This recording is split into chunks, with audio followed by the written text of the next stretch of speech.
Hello नमस्कार, मैं Sumit Mishra advocate अपने YouTube चैनल सुमित लाहा में आप सभी का हार्दिक स्वागत करता हूँ एवं आप सभी को नए वर्ष की हार्दिक शुभकामनाएं एवं बधाई देता हूँ। दोस्तों, आज हम बात करेंगे मेंटेनेंस के बारे में, भरण पोषण के बारे में, जो आमतौर पर इसमें काफी प्रचलन में है। भरण पोषण कौन प्राप्त सकता है और भरण पोषण कौन दे सकता है और कब तक दिया जा सकता है। दोस्तों, इसको जानने से पहले अगर आप लोगों ने हमारे YouTube चैनल को लाइक नहीं किया, सब्सक्राइब नहीं किया, शेयर नहीं किया तो प्लीज लाइक करिए, सब्सक्राइब करिए एंड शेयर करिए। दोस्तों, जो मेंटेनेंस है, मेंटेनेंस को कहा गया है दंड प्रक्रिया संहिता की धारा 125 में क्या डिफाइन किया गया है, उसको बताया गया है कि कौन व्यक्ति मेंटेनेंस पा सकता है, मेंटेनेंस प्राप्त करने का हकदार है और कौन व्यक्ति क्या उसको मेंटेनेंस दे सकता है और कब तक दे सकता है। दोस्तों, इसको जानने से पहले अगर आप लोगों ने हमारे YouTube चैनल को लाइक नहीं किया, सब्सक्राइब नहीं किया, शेयर नहीं किया तो प्लीज लाइक करिए, सब्सक्राइब करिए। अब जानते हैं दोस्तों कि मेंटेनेंस कौन कौन प्राप्त कर सकता है। 125 में बताया गया है दोस्तों कि सक्षम व्यक्ति ने पर्याप्त साधन वाला व्यक्ति, डिफिनेशन में शुरू में दी गया है पर्याप्त साधन वाला व्यक्ति, वह मेंटेनेंस देने के लिए सक्षम है। पहले ही इसमें शब्द में आ गया है पर्याप्त साधन वाला व्यक्ति अपने पत्नी को जो अपना भरण पोषण करने में असमर्थ है, यानी unable to maintenance and unable to maintain itself. फिर दूसरा कहता है धर्मज या अधर्म संतान, चाहे विवाहित हो या ना हो किंतु वह अपना भरण पोषण करने में असमर्थ है।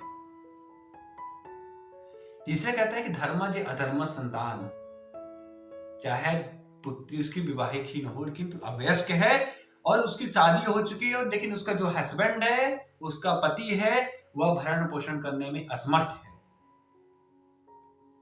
और असमर्थ कैसा है, चाहे वो शारीरिक रूप से हो, मानसिक रूप से हो, किसी छत के कारण हो। तीन इसमें बताया गया है। अगर तीन स्थिति ऐसी आती है, उसका हस्बैंड उसका मेंटेनेंस नहीं कर पाता है, उसका भरण पोषण नहीं करता है, तो अपने पिता को, अपने पुत्री को क्या है, उसके बेस्ट होने तक भरण पोषण दिया जाएगा। फिर चौथी में बात करते हैं 125 बात करता है दोस्तों पेरेंट्स के बारे में, यानी माता पिता के बारे में।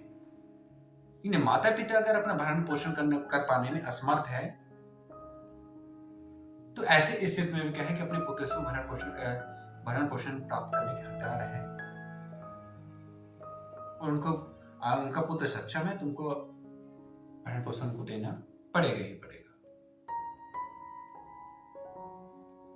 तो 4 पा सकते हैं, वाइफ पा सकती है, बच्चे पा सकते हैं और पेरेंट्स पा सकते हैं। इन पूरी डेफिनेशन में जो सबसे इंपॉर्टेंट थिंग है, जो सबसे इंपॉर्टेंट बात है जिसको इसमें बार बार लिखा जा रहा है, सबसे यह है कि आप अपना भरण पोषण कर पाने में असमर्थ हैं, यानी unable to maintain itself, that is important. तभी आप क्या है कि भरण पोषण प्राप्त करने के हकदार होंगे, अन्यथा नहीं होंगे।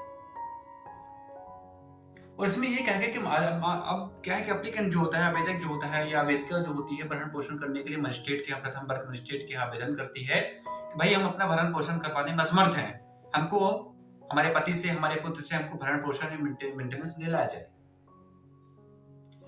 अब जब मामला मजिस्ट्रेट के यहाँ पे चलता है तो क्या मामला के लंबा चलता है, इसको कोई वो नहीं कि आज हमने जाकर के कल ही खत्म हो जाए, 2-4 दिन 2-3 महीने में हो जाए, ऐसा कुछ नहीं है।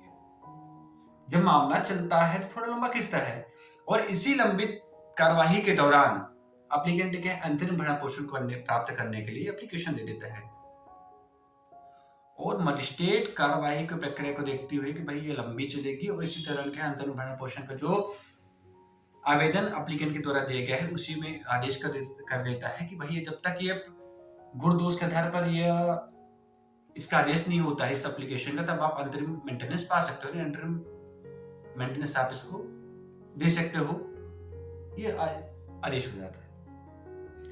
अब इसमें जो 125(2) कहता है, 125(2) कहता है कि चाहे आप मेंटेनेंस की पूरी बात करो फिर इंटरिम मेंटेनेंस की बात करो, ये दोनों जो आदेश होंगे जिस दिनांक को एप्लीकेंट ने भरण पोषण प्राप्त करने के लिए आपके न्यायालय में आवेदन लगाया था, उसी दिनांक से आप उस भरण पोषण को दोगे। 125(2) इसमें बताता है, मैंडेटरी करता है, मैंडेटरी करता है, ये मैंडेटरी करता है कि भाई आप आदेश दोगे, लेकिन आप आदेश कब दोगे, जब वो एप्लीकेंट ने आपके नाले में भरण पोषण प्राप्त करने के लिए आवेदन लगाया था, तभी उसी दिनांक से आप एप्लीकेंट को क्या है कि मेंटेनेंस दिलाओगे। 125 तक है। 125(3) कहता है कि भाई आप अगर किसी व्यक्ति के विरुद्ध मेंटेनेंस देने के लिए ऑर्डर हो गया, आदेश हो गया है, और वह व्यक्ति क्या है कि जानबूझकर आदेश को पूरा करने में असफल रहते हैं, जानबूझकर आदेश को पालन नहीं करता है।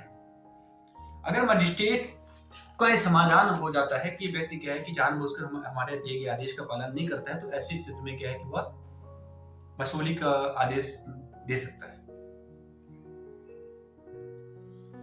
और ऐसे स्थिति में अगर लगता है कि भाई वो नहीं उपस्थित हो रहा है, जानबूझकर तामीली से बच रहा है, मेंटेनेंस देने से बच रहा है, तो इसमें क्या है, जो मजिस्ट्रेट को जो जिसके नाले में मामला चल रहा है, जिसका ट्रायल चल रहा है, वो क्या उसको वारंट जारी कर सकता है। लेकिन इसमें कंडीशन है कि वारंट जारी तब तक नहीं किया जाएगा जब तक उस राज को उद्धृत करने के लिए जिस दिनांक को आदेश दिया गया था 1 साल के भीतर अगर एप्लीकेंट ने उसमें आवेदन फाइल नहीं किया है।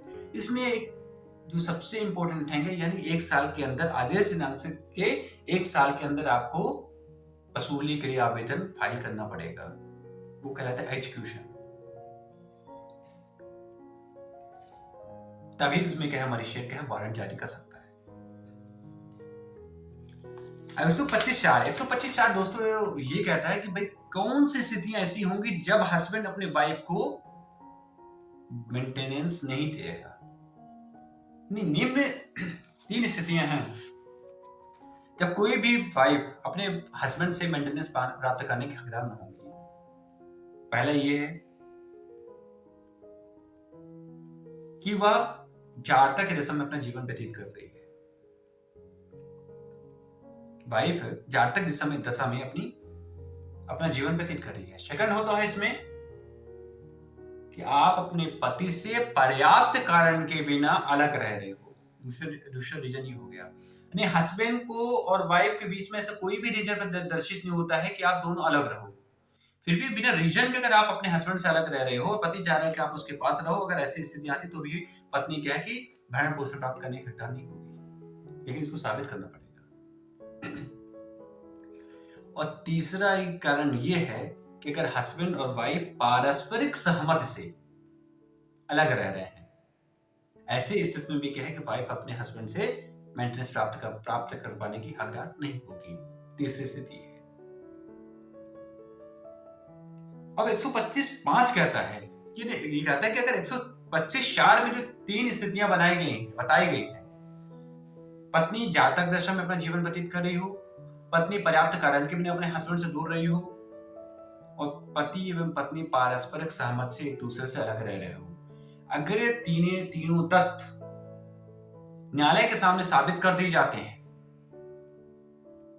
और ये सिद्ध कर दिया जाता है कि तीनों तथ्य उपस्थित है इस प्रकरण पे, तो पत्नी अपने पति से मेंटेनेंस प्राप्त करने की हकदार नहीं होगी। तो दोस्तों आज हमने जाना 125 के बारे में कि भाई ऐसी कौन कौन सी स्थितियां हैं जिसमें कोई भी पत्नी, माता पिता या फिर बच्चे भरण पोषण प्राप्त करने की हकदार है। आगे के